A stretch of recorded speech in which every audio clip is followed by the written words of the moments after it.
Spike Lee and Jada Pinkett Smith joined him, and it's caused quite the firestorm on social media. But these liberals, if they plan to boycott the Oscars because of the all-white ballot, I sure hope they plan to boycott the Democratic primary this year for the same reason. Otherwise, it would be just hypocritical, right? Joining me now to weigh in with his thoughts is contributor to TheHill.com and Republican strategist Gianno Caldwell. Gianno, great to have you back. Thank you for having me, Liz. Now, is this a real issue, Gianno, or are people just looking for ways to feel like victims? Well, Liz, I tell you, I'm upset about this situation. I'm upset for one reason. I'm not an actor, never had any experience of it as an actor, but I should get an award too, right? No, people are being upset for reasons that are truly unbecoming. Cheryl Boone Isaac, who is the Academy president and who's been a part of the Academy for over 20 plus years, happens to be African American, and she has taken on an effort for the last few years to infuse more diversity into the Academy. So when people are making comments like this, Jada Pinkett Smith, who I respect and I appreciate as an actress, I think that it isn't necessarily appropriate. Why would we boycott something when there's things being put in place to prevent these kind of actions in which she's suggesting? Right, it's not a lack of opportunity, and that's what people should protest. And I think there's plenty of examples in our country where there is a lack of equal opportunity, and that's what people need to be talking about. But what did you think of Stacy Dash's comments about Black Entertainment TV, the BET channel? She called for an end to the BET Awards and said that we have to decide whether we want to be segregated or integrated because the BET Awards only go to Black actors. And she said if there was a counterpart to that, if there were awards that were only go to white actors, there'd be a huge backlash to that. Yeah, I appreciate Stacy Dash. I love her as an actress, and I appreciate her voice on many important issues. I just happen to disagree with her on this BET issue. One reason is BET recognized genres that weren't necessarily recognized by the mainstream. That's how they got started. That was the whole point of the award show, to give Black folks who had a different genre like rap, a lot of mainstream folks didn't recognize that, a voice. So I, again, appreciate her thoughts on the issue, but I disagree. Additionally, I know that there are some white participants that do receive awards from BET. We've seen Steven Spielberg happen to be an honoree in the past, along with many others. So I just, again, disagree with her on that issue. And now I want to talk for a second about the response from BET. They obviously didn't care for her comments, which is understandable. But in response, they posted a picture article titled "Every Time Stacy Dash Proved She Was Clueless." That's obviously in a reference to the movie that made her famous. But this article literally was just photos of her on the red carpet. Now, in my opinion, I think it's far more discriminatory for them to be okay with objectifying her as a woman while insulting her intelligence. It's basically saying, well, you're stupid, but you're hot, so we're going to use you to grab people's attention and then demean you. What did you think of their response? I was absolutely disgusted by that. The problem that I have with not just BET, but Black media in general, when somebody speaks against what's regularly accepted in the Black community, they're oftentimes objectified, like they did with Stacy Dash.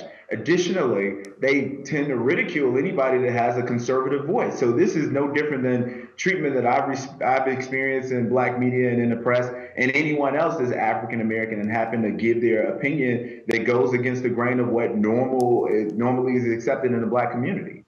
Right, and regardless of whether people agree with her opinion or not, you have to have some respect for the level of success that she's achieved. She is very well-spoken. She is very successful in the entertainment industry, and then she's transitioned into being a political commentator. I mean, I can think of a lot of individuals on the left who I don't agree with them ideologically, but I have a lot of respect for what they've achieved. I mean, even Barack Obama, don't agree with him on a single thing, but look what he's achieved, and I'm proud to be a fellow American with him because he's had that opportunity to achieve. No question, and I stand in agreement as you do. I completely agree with your assessment. All right, now Stacy Dash, she also called for an end to Black History Month. What do you think of that? Should we get rid of Black History Month? No, I disagree with her again on the Black History Month. To be honest with you, I'm from the South Side of Chicago. I grew up in a poor community at one point in life. And honestly speaking, the schools that I went to, I wouldn't have known about the accomplishments of people like Dr. Ben Carson, Oprah Winfrey, and any number of the Black successful folks and their contributions to America if there had not been for Black History Month. A number of individuals come from my background and other places will perhaps say the same thing. A lot of times we think that there's been no positive contributions by African Americans, and Black History Month allows for the opportunity to discuss those kind of things. Isn't that more of a commentary on something that's lacking in our education system or in the curriculum that doesn't include the great individuals who are Black in our nation who've achieved great things?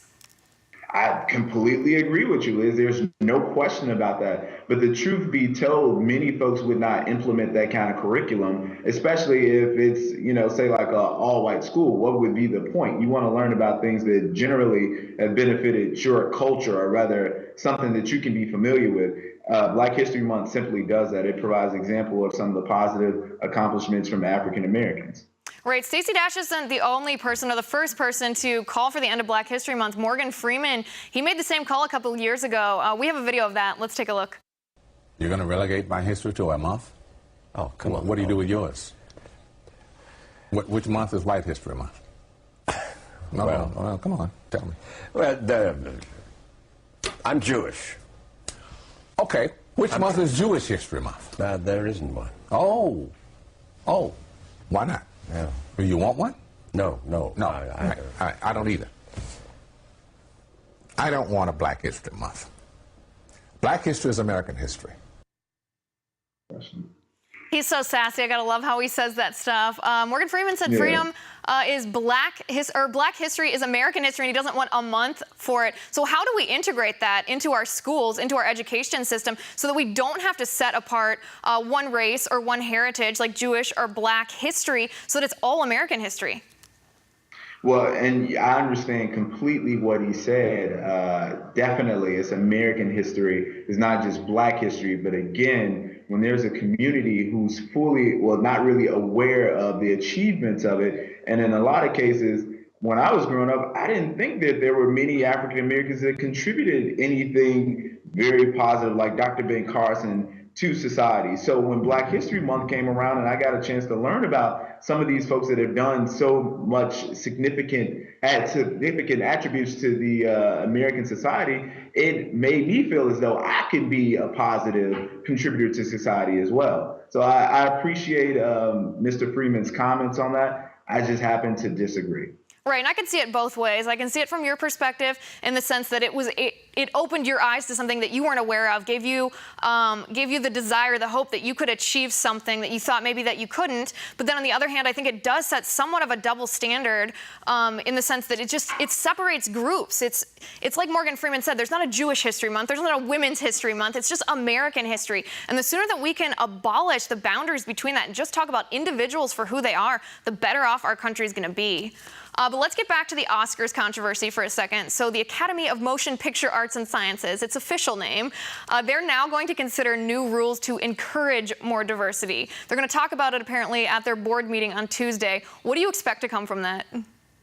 Well, one thing I don't want to happen, I don't want to see affirmative action Academy Awards. That's something that would be totally inappropriate. We should not be having a ballot that folks can vote on based on race, or saying, hey, let's help these African Americans get a few more slots in. No, we want it to be a merit-based system, but we want diverse voices within the Academy that people can say young. And when I say diverse, that doesn't necessarily just mean Black. It can be young, because some of these movies happen to be movies that younger people happen to watch. So some of the folks in the Academy, they're a little older. They may not have viewed some of these movies like Straight Outta Compton. So you just need to have some diversity of voices, and I'm hoping that that's going to be what the topic of discussion will be. So these movies will be judged on merit and for folks that deserved and earned it. No, you don't get something because you're Black. And so we need to make sure that that's definitely the case. Right, and I hope what they mean by encourage is that they encourage more roles to be open, more Black roles, more movies centralized around Directors, the Black producers. communities. Exactly, and not